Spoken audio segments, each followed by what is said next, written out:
மன்குன்ன ஃபீ, யாரிடத்தில் அந்த 3 பண்புகளும் வந்து விடுகிறதோ வஜத ஹலாவத்தல் ஈமான், அவர் ஈமானினுடைய அந்த உச்சுவையை, உண்மையான அந்த ஈமானின் சுவையை சுவைத்தவராவார் அப்படிங்கிறான்.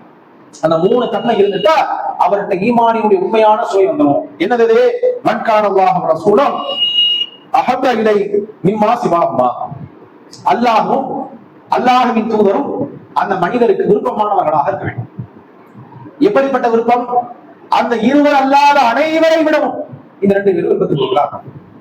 வமன் அஹப்ப அப்தன், அவர் ஒரு மனுஷரை நேசிப்பார், ஒரு அடிமையா இறைவனுடைய அடிமையை நேசிப்பார். எப்படி? லா யுஹிப்புஹு இல்லல்லாஹ், அவர் நேசிப்பது அல்லாஹ்வுக்காகவே தவிர வேறு யாருக்காகவும் இல்லை, அல்லாஹ்வுக்காகவே மட்டும்தான் நேசிப்பார்.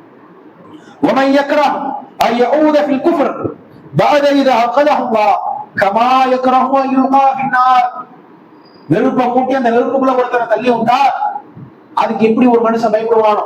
நெருப்புக்குள்ள தள்ளி விடுறது இருக்கட்டும், ஒரு சுடு சட்டியை தொடுவோமா, அல்ல ஒரு தீக்குச்சியினுடைய நெருப்பு நம்ம மேல நாம வைத்துக் கொள்வோமா, அந்த சிறு கங்கியினுடைய நெருப்பையாவது நாம அதை கையில பிடிச்சு எடுத்துக்கிறோமா? ஆனா ஒருத்தன் நெருப்புல தள்ளி விடுறதை எப்படி விருப்பானோ அந்த மாதிரி அல்லாஹ் அவனுக்கு நேர்வழி கொடுத்ததுக்கு பிறகு இறை மறுப்பினுடைய காரியங்களில் ஈடுபடுவதை அவன் வெறுக்க வேண்டும். இந்த 3 தன்மை. நாம் வாழ்ந்து கொண்டிருக்கக்கூடிய இந்த உலகம் என்பது இறை நம்பிக்கையாளர்களுக்கு ஒரு சிறைச்சாலையை போன்றது.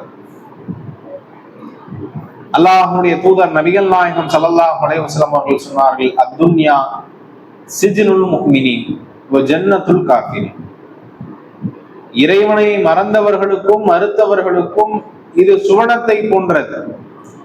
இதுல எந்த நிபந்தனைகளும் கண்டிஷனும் உங்களுக்கு கிடையாது, இஷ்டத்துக்கு அவங்க வாழ்ந்துக்கலாம்.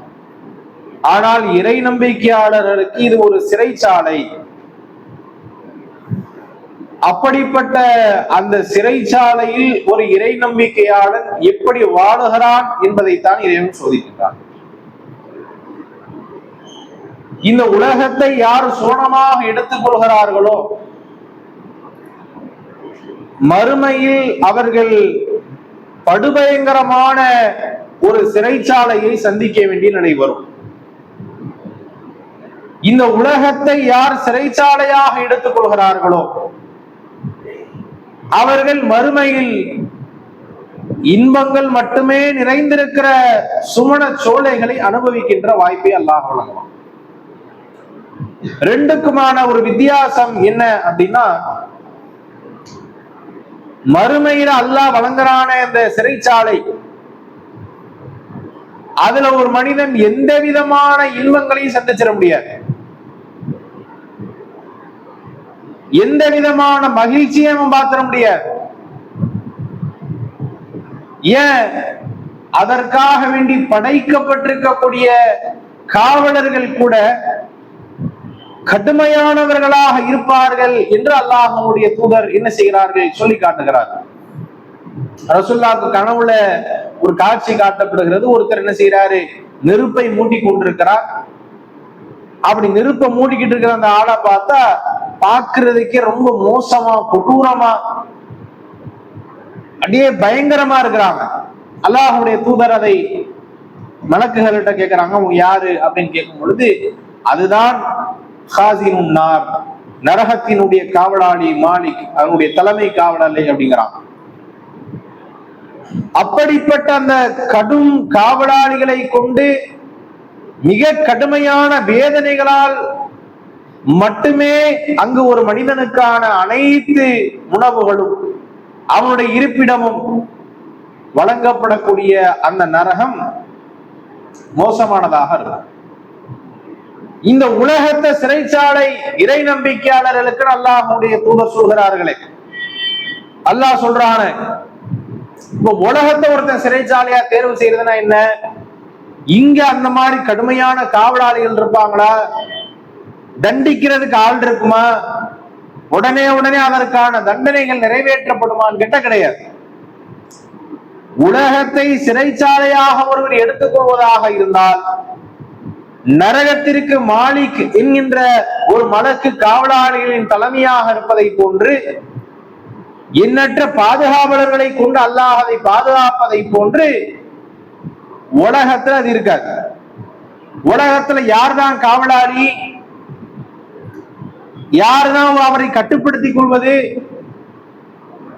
இறையச்சத்தால், இறை நம்பிக்கையால் தன்னைத்தானே அவர் கட்டுப்படுத்தி கொண்டு இந்த உலகத்தை ஒவ்வொரு மனிதனும் ஒவ்வொரு முஸ்லிமும் தனக்குத்தானே ஒரு காவலாளியாக, சிறை கண்காணிப்பாளராக இருந்து கொண்டு தன்னை பக்குவப்படுத்திக் கொள்ள வேண்டும். இதா ரெண்டுக்குள்ள வேறுபாடு. இங்க நாம நம்மளையே கரெக்டா கட்டுப்படுத்தி என்னென்ன தன்மைகளை, என்னென்ன பண்புகளை ஒரு இறை நம்பிக்கையாளர் அமைத்துக் கொள்ள வேண்டும் என்று இஸ்லாம் சொல்கிறதோ அதை அவர் அமைத்துக் கொண்டு விட்டார் அப்படின்னு சொன்னா மறுமையில அவர் சொர்க்கத்தை அடைஞ்சிருவார். இந்த உலகத்தை இன்பம் நினைச்சுக்கிட்டு இதை சுவனம் என்று நினைத்து இங்க எப்படினாலும் வாழ்ந்துக்கலாம் அப்படின்னு சொல்லிட்டு ஒருத்த வாழ்ந்தா இதுல கூட ஒரு கொடுமை என்ன அப்படின்னா, அல்லாஹ் சுவனத்திற்கு ஒரு மனிதரை மறுமையில் அனுப்புவான், நரகத்துக்கு ஒருத்தர் அல்லாஹ் என்ன செய்வான், அனுப்புவான். அப்படி அந்த நரகத்துக்கு அனுப்பக்கூடிய அந்த நேரத்திற்கு முன்பாக நரகத்துல ஒரு முக்கி அந்த மனுஷன் அல்லாஹ் வெளியெடுப்பான். வெளியெடுத்தோம்னா அந்த மனிதனிடத்துல கேட்கப்படுமா, நீ உலகத்துல ஏதாவது இன்பத்தை அனுபவிச்சிருக்கிறியா, நீ உலகத்துல மகிழ்ச்சியோடு வாழ்ந்திருக்கிறாயா என்று கேட்கப்படும். அப்ப அந்த மனுஷன் இந்த உலகம்தான் ஒட்டுமொத்தம் என்று நினைச்சு வாழ்ந்தானே, இந்த உலகத்துல எண்ணற்ற பல கோட்டைகளையும் கோடிகளிலும் திளைத்திருந்தானே, இந்த உலகத்தில் அவன் சென்று பார்க்காத இடங்கள், சுவைக்காத உணவுகள் என்று எண்ணற்ற பல விஷயங்களை அனுபவித்து வாழ்ந்தானே, அந்த மனிதன் சொல்வானா, இந்த உலகத்துல எதுல ஏதோ சொர்க்கம்னு நினைச்சு அவன் வாழ்ந்தானோ அதுல ஒரு இன்பத்தையும் நான் பார்க்கல அப்படின்னு சொல்லுவான்.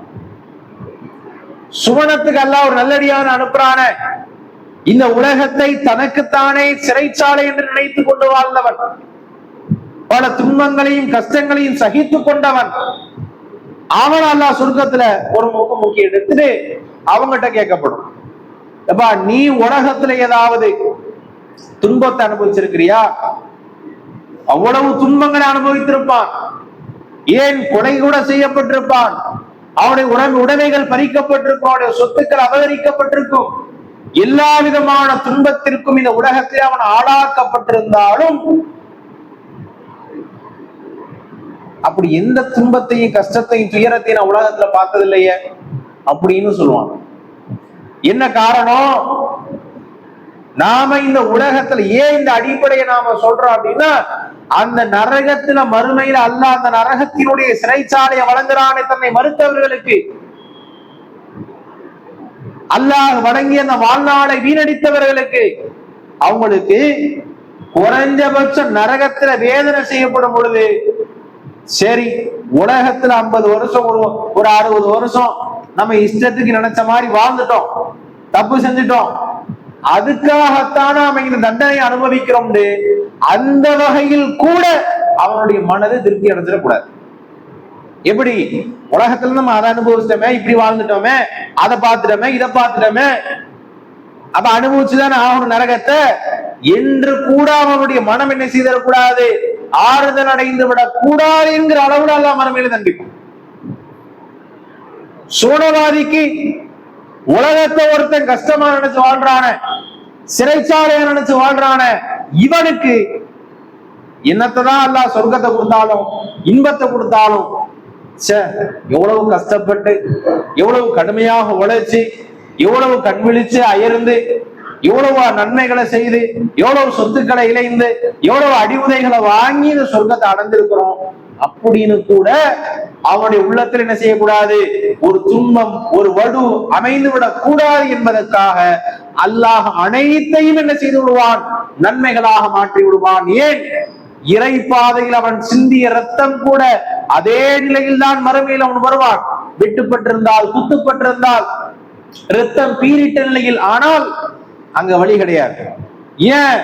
அந்த ரத்தத்தினுடைய துர்வாட இருக்கிற அது கூட மறுமையில கஸ்தூரியினுடைய மனதை போன்று அப்படியே மணக்கக்கூடிய அளவுக்கு என்ன செஞ்சிடும், மாறிவிடும் என்று அல்லாஹ்வுடைய தூதர் சொல்லக்கூடியதை பார்க்கலாம். இப்ப ஏன் இந்த அடிப்படையை நாம சொல்றோம் அப்படின்னா, உலகத்துல ஒரு மனிதன் இறை நம்பிக்கையாளனாக வாழ்தல், அப்படி வாழ்ந்து அதன் மூலமாக வெற்றி அடைகிறது அப்படின்னா இவ்வளவு நன்மைகளை, இவ்வளவு மறைமுக அந்தஸ்தை உள்ளடக்கி இருக்கக்கூடிய விஷயமாக இருக்கிறது. இதை புரிஞ்சாதான் நாம ஏன் இறை நம்பிக்கையாளராக மாற வேண்டும் என்பதில் நம்முடைய வேகத்தை நாம் ஏற்படுத்தும். இறை நம்பிக்கையாளர்கள் வெற்றி பெற்று விட்டனர் அப்படிங்கிறான்.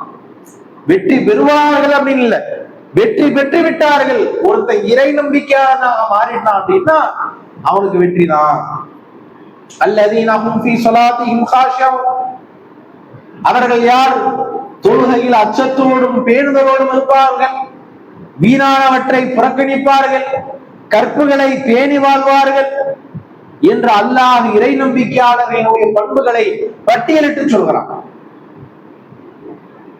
நன்மைகளிலே ஒருவருக்கு ஒருவர் போட்டி போட்டுக் கொள்வார்கள், நன்மைகளை ஏவுவார்கள், தீமையை தடுப்பார்கள்.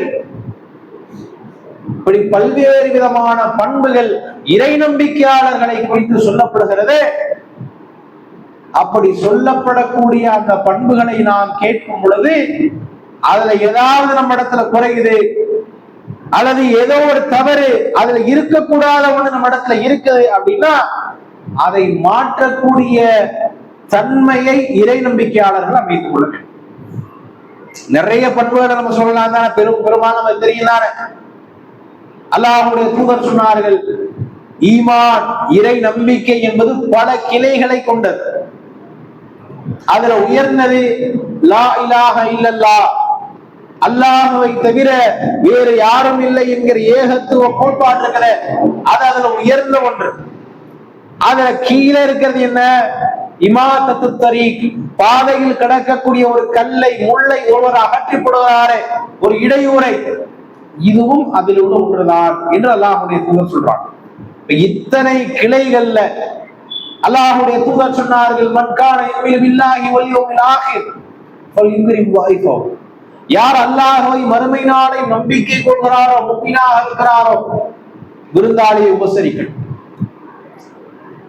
யார் மறுமையையும் அல்லாஹ்வும் நம்பிக்கை கொள்கிறாரோ அவர் அண்டை வீட்டாருக்கு நோயினை கொடுக்காமல் இருக்கட்டும். பெரிய பெரிய விஷயங்கள் என்று மட்டுமல்ல, சின்ன சின்ன விஷயங்களிலும் கூட இஸ்லாம் இறை நம்பிக்கையை சம்பந்தப்படுத்தி பேசுகிறது. இறை நம்பிக்கையாளர்களின் பண்புகளாக அவற்றை பட்டியலிடுகிறது. இதில் நாம நம்மிடத்தில் அந்த தன்மைகளை வளர்த்துக் கொள்ள வேண்டும் என்று சொன்னால் அதுல மிக முக்கியமான ஒரு அம்சமாக இஸ்லாம் சொல்லக்கூடியது என்ன அப்படின்னா, அல்லாஹ்வுடைய தூதர் சொல்கிறார்கள், ஈமான் அப்படிங்கிறது ஒரு சுவை. ஏதோ நம்ம உலகத்துல ஒரு நமக்கு ரொம்ப விருப்பமான ஒரு சுவை அப்படின்னா, ஒரு ஹோட்டல்ல ஏதோ ஒரு பிரியாணியை சாப்பிட்றானீங்களே, அப்ப என்ன பேச்சு வரும்? இது என்னப்பா பிரியாணி, இதை விட அந்த ஹோட்டல்ல சாப்பிட்டோம் நீங்க அவ்வளவு சூப்பரா இருக்கும். இது என்னப்பா மந்தி, இதை விட அங்க அவ்வளவு சூப்பரா இருக்கும். இது என்னப்பா இங்க ஒரு தேனை, இதை விட அது அவ்வளவு இனிப்பா அவ்வளவு சுவை மிகுந்ததாக இருக்கும் அப்படின்வாங்கள. இப்ப எத்தனை படித்தரமான இறை நம்பிக்கையினுடைய அம்சங்கள் இருக்கிறது, இறை நம்பிக்கையாளர்களுடைய பண்புகள் இருக்கிறது. அல்லாஹ்வுடைய தூதர் சொன்னார்கள், சலாசுன், 3 பண்புகள் இருக்கிறது.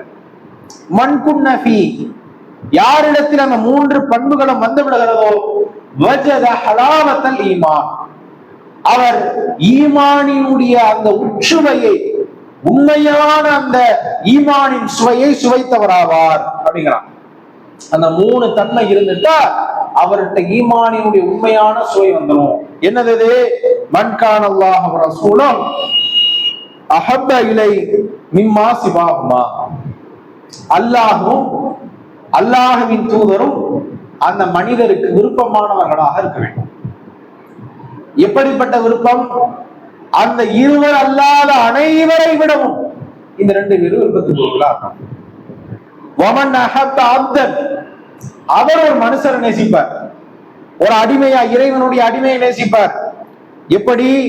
லா யுஹிப்புஹு இல்லல்லாஹ், அவர் நேசிப்பது அல்லாஹ்வுக்காகவே தவிர வேறு யாருக்காகவும் இருக்க, அல்லாஹ்வுக்காக மட்டும்தான் நேசிப்பார்.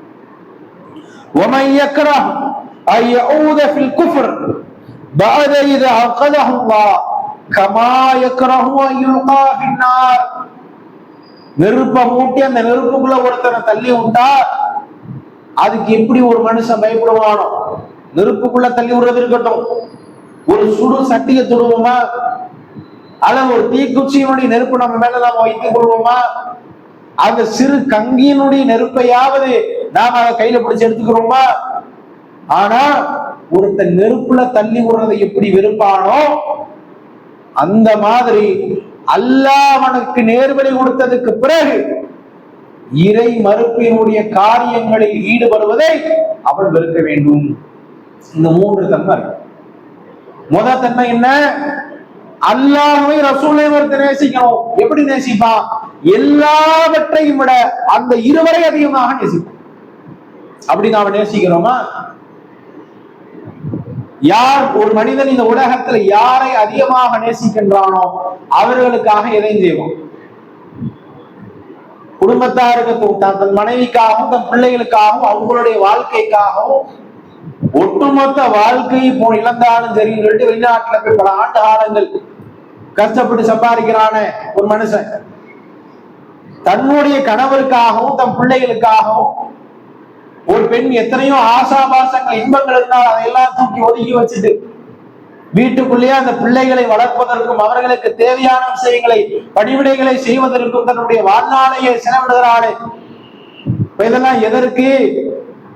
தன் கணவரின் மீதும் தன் மனைவியின் மீதும் தன்னுடைய குடும்பத்தின் மீதும் அவர்கள் வைத்திருக்கக்கூடிய அந்த அன்பின் காரணமாக, பாசத்தினால. அல்லாஹ்வுடைய தூதர் சொல்கிறார்கள், அல்லாஹ்வை ரசூலை ஒருத்தர் நேசிக்கணும். எப்படி? எல்லாத்தையும் விட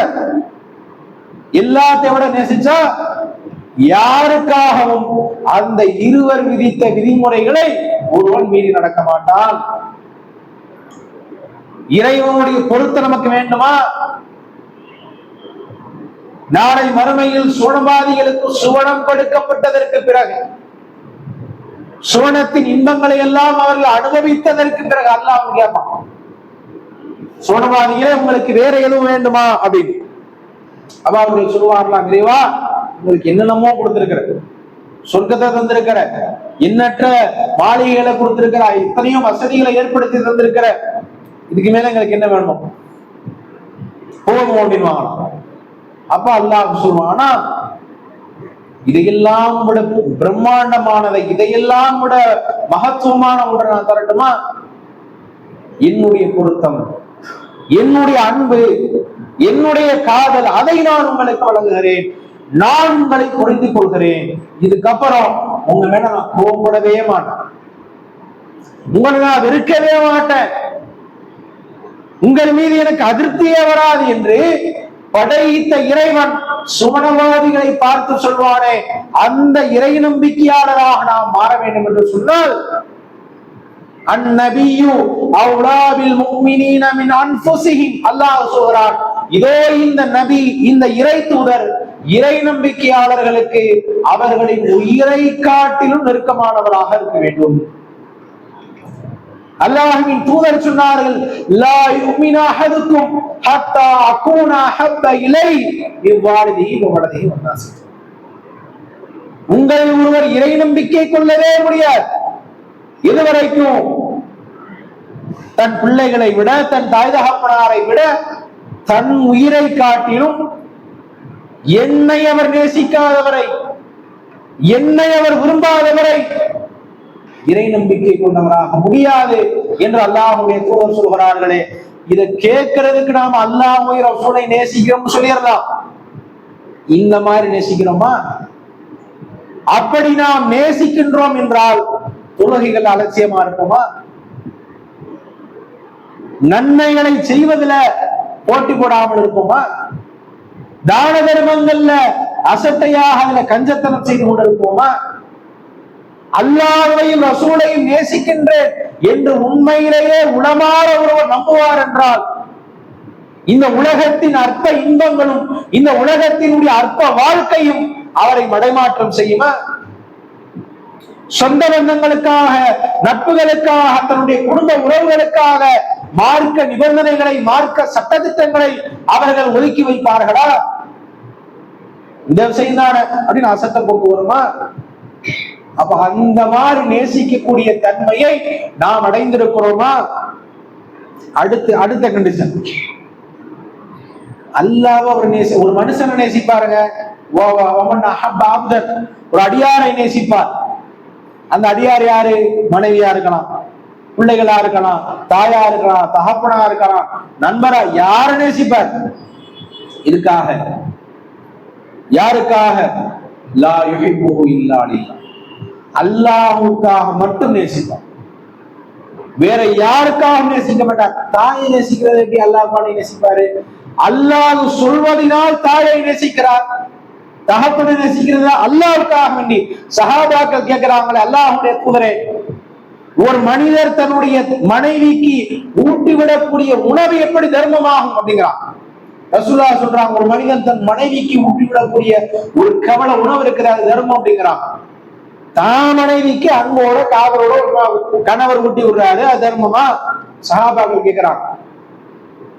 அப்ப அல்லாஹ்வுடைய தூதர் சொல்றாங்க, அல்லாஹ் சொன்னதுனால அந்த ஹலாலான முறையில் அவன் வாழ்றான். தன்னுடைய கற்பை பேணி ஒழுக்கத்தோடு தவறான பாதைக்கு செல்லாமல் மனதை கட்டுப்படுத்தி கொண்டு மனைவியோடு அவன் தன்னுடைய வாழ்க்கை அமைச்சுக்கிறான. யாருக்காக? அல்லாஹ்வுக்காக தானே. அப்ப அதற்கும் அல்லாஹ் நன்மையை தருகிறான் என்று நபிகள் நாயகம் ஸல்லல்லாஹு அலைஹி வஸல்லம் சொல்கிறார்கள் என்றால், யாரை நேசிச்சாலும். அப்பதான் அங்க புள்ளன்ற காரணத்தை சொல்லி மார்க்கத்தை மீற மாட்டோம், மனைவிங்கிற காரணத்தை சொல்லி மார்க்கத்தை மீற மாட்டோம், கணவர்ன்ற காரணத்தை வச்சு மார்க்கத்தை மீற மாட்டோம். தாய் தகப்பனான்ற தாயா இருந்தாலும் தகப்பனா இருந்தாலும், என் மனைவியா இருந்தாலும் கணவரா இருந்தாலும் பிள்ளை யாரா இருந்தாலும், நான் உன்னை நேசிப்பது அல்லாஹ்வுக்காக, உனக்கு பணிவிடை செய்வது அல்லாஹ்வுக்காக, உனக்கு உணர்ச்சி கொற்றது அல்லாஹ்வுக்காக, உன்னை நான் அதிகமாக விரும்புவது அல்லாஹ்வுக்காக என்றால், அந்த இடத்துல அல்லாஹ்வையும் அல்லாஹ்வுடைய தூதரையும் மாறி நடக்கக்கூடிய சிந்தனையும் எண்ணோட்டம் வருமா? சஹாபாக்கள் அதை கவனிச்சாங்க. ஹன்லலா என்கின்ற ஒரு சஹாபி, அவர் தன்னைத்தான் என்ன செய்யறாரு? முனாஃபிக் இருக்கிறார். ரசூலுல்லாஹ் அழைச்சி கேட்கும்போது, அல்லாஹ்வுடைய தூதர் உங்களோட இருந்தா அந்த உயர்வா ஒரு இறையச்சத்துல மிகுதியா நான் ஃபீல் பண்றேன். உங்களை விட்டுட்டு போயிட்டா, என் குடும்பத்தோட போயிட்டா அது எனக்கு குறைகிற மாதிரி ஃபீல் ஆகுது. அப்ப நான் முனாஃபிக்கிறான நயவஞ்சகன் தானுங்கிற எவ்வளவு கடுமையான வார்த்தை. அந்த சிந்தனை அவருடைய உள்ளத்துல இருந்துச்சு. அதே போன்று இன்றைக்கு நம்மை ஒப்பிட்டு பாருங்க. அல்லாஹும் அல்லாஹுடைய தூதரும் அல்லாத வேறு யாரை நாம் நேசிக்கின்றோம் என்றாலும் அல்லாஹுக்காகவும் அல்லாஹுடைய தூதருக்காகவும் நேசிக்கிறோமா? செய்கிற வேலையும் கரெக்டா பண்ணுவோம். அல்லாஹ்வுடைய தூதருக்காக ஒருத்த மனைவியை நேசிக்கிறான் அப்படின்னா ஒழுக்க கேடாத பாதைக்கு போக மாட்டான். அல்லாமே அல்லாஹ்வுடைய தூதருக்காக ஒருத்தன் தன்னுடைய தாயை தகப்பனை நேசிக்கிறான் அப்படின்னா, என் தாய் எனக்கு அவங்களுக்கு இப்படி பண்ணாங்களே, தங்கச்சிக்கு அப்படி பண்ணாங்க, எனக்கு இது பண்ணாங்க ஒருத்தன் யோசிக்க மாட்டான்.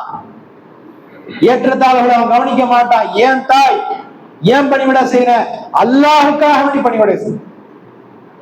புகைவாசிகள் ஒருத்தர் சொன்னார, இறைவா என் தாய்க்காக வேண்டி என்னுடைய பெற்றோர்களுக்காக நான் கால் எடுக்கின்ற. யாருக்காக?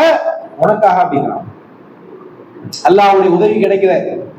அப்படி நம்முடைய நேசம் இந்த உலகத்தில் யாரை நேசித்தாலும் அல்லாஹுக்காக நேசிக்கிறோமா? அதை யோசிச்சு பார்க்கணும். இறை மறுப்பிற்கு செல்வதை, ஒவ்வொரு நீங்க சொல்றத இறை வெறுமனே இணை வைத்தல் அப்படின்னு மட்டும் எடுத்துட முடியாது. சின்ன குஃப்ர்ல இருந்து பெரிய குஃப்ர் எல்லாமே குஃப்ர் தான். அல்லாஹ் மறுத்து மாறு செய்யக்கூடிய விஷயம் எதுவாக இருந்தாலும் அது நமக்கு அப்படியே உள்ளத்தை சுடக்கூடிய வடுவை ஏற்படுத்தும். ஒரு நாளைக்கு ஃபஜ்ர தொழுகாம நம்ம தூங்கிட்டா, அந்த தூக்கத்துல இருந்து எந்திக்கும் போது அது கடுமையான ஒரு அச்ச உணர்வை நமக்கு ஏற்படுத்தணும், ஒரு வழியை நமக்கு ஏற்படுத்தணும். அப்படி ஏற்படுத்துதா? ஒரு தொழுகையில இருந்து, தான தர்மங்கள்ல இருந்து, செய்யக்கூடிய நன்மைகள்ல இருந்து, நம்முடைய தொழிலோ நிர்பந்தமோ குடும்ப நெருக்கடியோ ஒரு நன்மைகளை செய்வதற்கு சில நேரங்களில் நமக்கு தடையா இருக்கலாம். ஆனால் அந்த குடும்பத்தையும் தொழிலையும் மற்ற விஷயங்களையும் நாம் நன்மைகளை தவிர்ப்பதற்குண்டான காரணங்களாக வச்சுக்கிட்டு இருந்தா, வேலை இருக்கு போய் அதெல்லாம் பண்ண முடியுமா? குடும்பம் இருக்குது அங்க போகணும், அதுக்காண்டி இதை போய் பண்ணிக்கிட்டு இருக்க முடியுமா? இதெல்லாம் வேலையா? இதை போட்டு கிடந்து பண்ணிக்கிட்டு இருக்கிறதா? நன்மை அதை போய் எடுத்து வச்சுக்கிட்டு இருக்கிறதா? இதான் நமக்கு வேலை. தெருலன்னு பிரச்சாரம் பண்றதா, 4 பேருக்கு நன்மை இதே ஒரு வாழ்க்கையா? 23 ஆண்டு காலம் தூதர் என்றும் அல்லாஹ்வுடைய நபி என்றும் நாம் எடுத்துக்கொண்டிருக்கிற நேசிக்கின்ற நபிகளாரினுடைய ஒற்றை பணி அதான, எடுத்து சொல்லக்கூடிய பணியை தானே 23 வருஷம் பண்ணாங்க, திரும்ப திரும்ப பண்ணாங்க. அப்ப அந்த பணியை நாம் எப்படி செய்து கொண்டிருக்கிறோம்?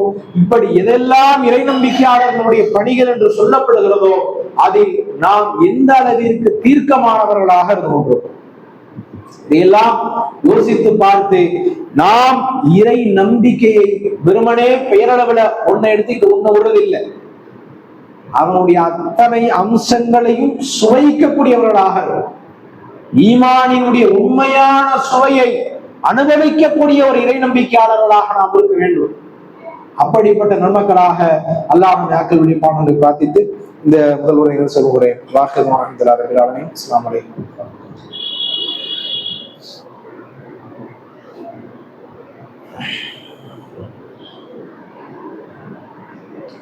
அல்ஹம்துலில்லாஹ் அல்ஹம்துலில்லாஹி ரப்பில் ஆலமீன். ஸலாத்து வஸ்ஸலாமு அலா நபியில் அன்பார்ந்த சகோதரர்களே, இறை நம்பிக்கையினுடைய சுவை என்று நபிகளார் சொன்ன அம்சங்களை குறித்து நாம் என்ன செய்வோம்? அதே போன்று நபிகள் நாயகம் ஸல்லல்லாஹு அலைஹி வஸல்லம் அவர்கள் சொன்னார்கள், லவ் தஅலமூன மா அஅலம் லலஹிக்தும் கலீலா வலபகைதும் கஸீரா. நான் அறிந்திருப்பதை நீங்கள் அறிவீர்கள் என்றால் குறைவாக சிரிப்பீர்கள், அதிகமாக அழுகுவீர்கள் அப்படிங்கிறான். இத சஹாபாக்கள் அமர்ந்திருக்கக்கூடிய ஒரு சபையில சொல்றாங்க. இத கேட்ட உடனே சஹாபாக்கள் நாம ஏதோ தவறு செய்து விட்டோமோ, நம்மிடத்தில் ஏதோ குறைகள் ஏற்பட்டு விட்டதோ என்று அவர்கள் கடுமையாக அலத்து வந்து விடுகிறார்கள். இந்த இடத்துல அல்லாஹ்வுடைய தூதர் சொல்லக்கூடிய அந்த அடிப்படை என்ன அப்படின்னா, நபிகளாருக்கு அல்லாஹ் எந்த அறிவை வழங்கி இருக்கிறானோ அந்த அறிவை நமக்கு அல்லாஹ் வழங்கல. அறிவு நம்ம எதை சொல்றோம்? ரசூலுல்லாஹ்க்கு எழுத படிக்க தெரியாது, ரசூலுல்லாஹ்க்கு அறிவியல் சம்பந்தமா தெரியாது, ரசூலுல்லாஹ் மருத்துவர் கிடையாது. இப்ப எந்த அடிப்படை அறிவை நாம் சொல்கிறோம் என்றால், உண்மையில் ஒரு இறை நம்பிக்கையாளன் அப்படின்னு சொன்னா எதுவெல்லாம் இறை நம்பிக்கையின் தன்மைகள் என்று சொல்லப்படுகிறதோ. ரசூலுல்லாஹ் ஒரு முறை என்ன செய்யறாங்கன்னா, ஒரு கபரை கடந்து செல்கிறாங்க. அப்ப அந்த கபரை கடந்து செல்லும் பொழுது அல்லாஹ்வுடைய தூதர் சொல்கிறார்கள், இதோ இந்த கபரில் அடக்கப்பட்டிருக்கிறாரே இந்த மனிதருக்கு ஒரு 2 ரக்காத்துகள், சுலபமான 2 ரக்காத், லேசான தொழுகை, கடமையற்ற தொழுகை, சும்மா உபரியாக தொழக்கூடிய ஒரு 2 ரக்காத் அப்படிங்கிறது இந்த மனிதருக்கு இந்த உலகம், இந்த உலகத்தில் உள்ள அனைத்தையும் விட இப்ப அவருக்கு விருப்பமாக இருக்குன்றாங்க.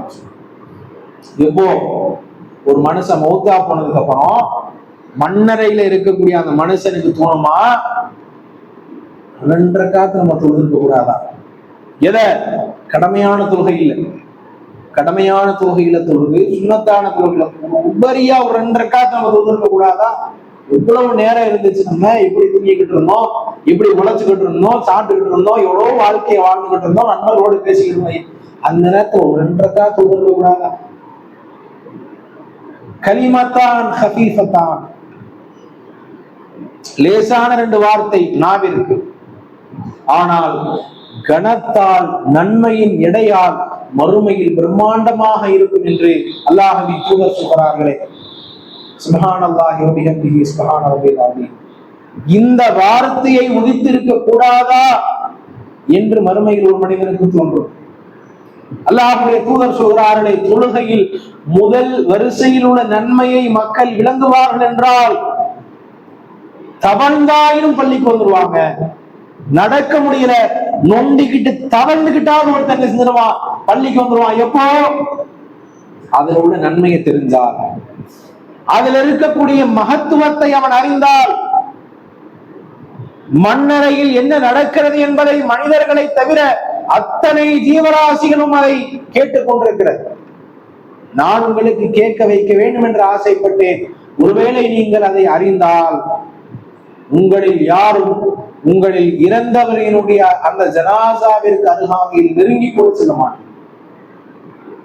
இந்த அறிவு, உண்மையான அறிவை, மறுமை ரீதியான சிந்தனையினுடைய அறிவை, ஒரு தொழுகையில் இருக்கக்கூடிய அறிவை, தங்கத்தினுடைய விலை இன்னைக்கு என்ன, அத மனுஷ அல்லாஹ்வுடைய தூதர் சொல்றாங்க, மறுமையினுடைய நெருக்கத்தை அப்படியே தூங்கலாக அந்த பூமி உள்ள வச்சிருக்கிற தங்கத்தையும் வெள்ளியையும் உள்ள இருக்கக்கூடிய அந்த விலை மதிப்பற்ற உலோகங்களை அப்படியே தூக்கி எறியுமா, தூங்கலை போன்று அப்படியே கக்கும்.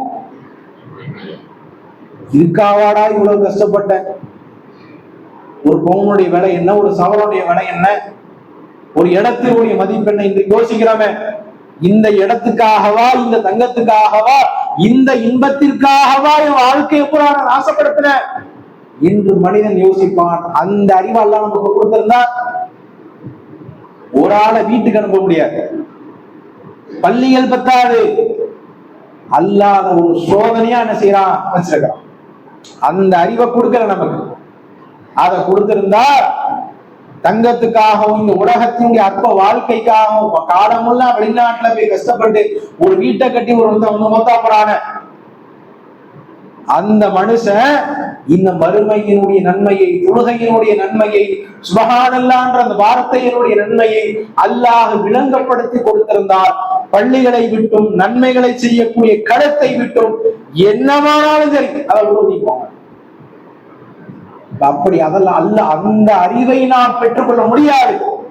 ஆனால் ஒரு இறை நம்பிக்கையாளனாக நம்மை நாம் மெருகேற்றிக் கொள்கிற பொழுது, அந்த தன்மைகளை நாம் வளர்த்துக் கொள்கிற பொழுது, அல்லாஹ் எந்த அளவுக்கு வழங்கியிருக்கிறானோ அதை நாம சரியாக பயன்படுத்தி கொண்டால், மறுமையினுடைய அறிவை வளர்த்து கொண்டால், அது குர்ஆனிலும் ஹதீஸிலும் இருக்கிறது. அதை நாம் பெற்றுக் கொள்கிற பொழுது அது நம்மை மறுமைக்கான ஒரு வாழ்க்கையை வாழ்வதற்காக உந்தி தள்ளும் என்பதை நாம் நினைவில் வைத்துக் கொள்ள வேண்டும். அதே போன்று முக்கியமான ஒரு அறிவிப்பு, கரம்பக்குடியில நடந்த ஒரு சம்பவம். காவல்துறை கண்காணிப்பாளர் நம்முடைய ஜமாத்தின் சார்பாக ஒரு இரத்த தான முகாம் வச்சிருக்கிறாங்க. அதற்கான அழைப்பு கொடுப்பதற்காக வேண்டி செல்கிற பொழுது ஒரு மக்களினுடைய பாதுகாவலராக, அந்த பகுதியினுடைய மிக முக்கியமான ஒரு ஆய்வாளராக இருக்கக்கூடிய காவல்துறையை சார்ந்த அந்த அதிகாரி என்ன செய்யறாங்கன்னா, நீங்க இரத்த தானம் கொடுத்து வந்து எய்ட்ஸை பரப்ப போறீங்களா, அந்த மாதிரி ஒரு கடுமையான சொல்லாடலை என்ன செய்யறாரு, பயன்படுத்துறாரு. அப்ப இது ஒரு ஜனநாயக நாட்டுல நாம வாழ்ந்து கொண்டிருக்கக்கூடிய இந்த காலகட்டம், குறிப்பாக நீதிமன்றங்களை எடுத்துக்கொண்டால் ஒரு ஐபிசி கோட அல்லது ஒரு செக்ஷனை அல்லது ஒரு சிவில் ரிலேட்டடான செக்ஷனை அல்லது முந்தைய நீதிபதிகள் கொடுத்த நீதி தீர்ப்பு, அந்த தீர்ப்பினுடைய அடிப்படையில தீர்ப்பு வழங்கிய காலம் சென்று இன்றைக்கு எந்த அடிப்படையில தீர்ப்பு வழங்குறாங்க அப்படின்னா, மனுஸ்மிருதிய மனு தர்மத்தை மேற்கோள் காட்டி தீர்ப்பு வழங்குகிறார். ஒரு அறிவுரை வழங்கும் போது மனு தர்மத்தை குறிப்பிட்டு காட்டி ஒரு ஹைகோர்ட்டினுடைய ஜட்ஜி தீர்ப்பளிக்கிறார் அப்படின்னா, இது பாபர் மஸ்ஜிதின் கூட இப்படி ஒருத்தர் தீர்ப்பளிக்கல. அதை விடவும் ஒரு கொடுமையான நிலைக்கு நீதிமன்றங்கள் சென்று கொண்டிருக்கிறது. அதிகார வர்க்கம் என்று இருப்பவர்கள் இன்றைக்கு முழுவதுமாக இஸ்லாமியர் என்று சொன்னாலே அவர்கள் மீது அதீத வெறுப்பை கேட்கக்கூடிய விதமாக வடநாடுகள் எல்லாம் அந்த சம்பவம் நடந்துச்சு அப்படின்னு பார்த்தோம்.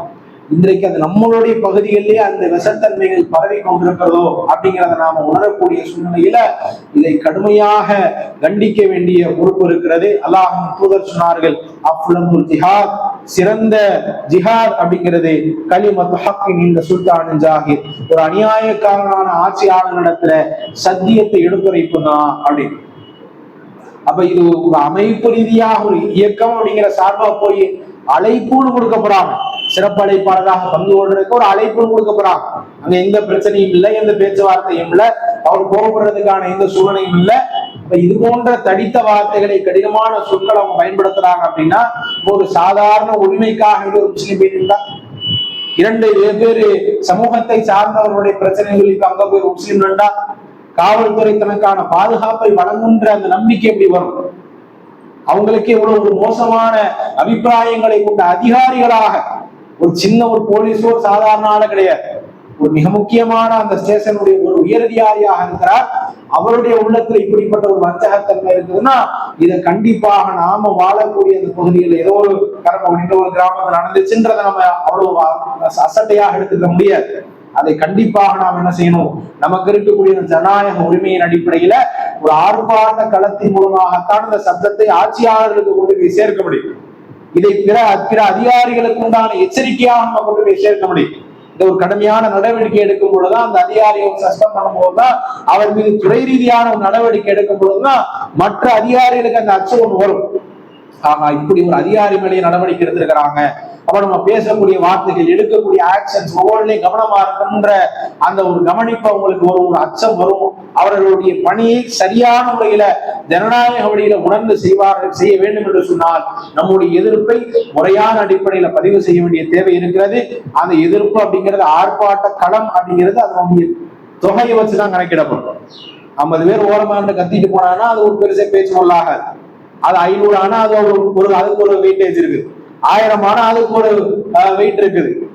அது மிகப்பெரிய அளவுல ஒரு மக்கள் திரளாக கூடுகிற பொழுது பத்திரிகை துறைகள் பார்ப்போம், அரசாங்க வர்க்கம் பார்ப்போம், அதிகாரிகள் பார்ப்பாங்க, ஆளக்கூடியவர்கள் பார்ப்பாங்க, என்ன பிரச்சனைன்னு பார்ப்பாங்க. அதை நாம கவனத்துல கொண்டு நம்முடைய கிளையின் சார்பாக வாகனங்கள் ஏற்பாடு செய்யப்பட இருக்கிறது. உங்களுடைய பெயர்களை நீங்க நிர்வாகத்துல நீங்க கொடுத்துட்டீங்க அப்படின்னா அதற்கேற்ற மாதிரி அவங்க என்ன வாகனம், எத்தனை வாகனங்கள் ரெடி பண்ணுன்றதை என்ன செஞ்சுக்குவாங்க, உறுதி செய்துக்குவாங்க. அதையும் சகோதரர்கள் அலட்சியமாக கைவிடாமல் உங்களுடைய நேரத்தை இதற்காக செலவிடுமாறு கேட்டுக்கொண்டு சொல்கிறேன்.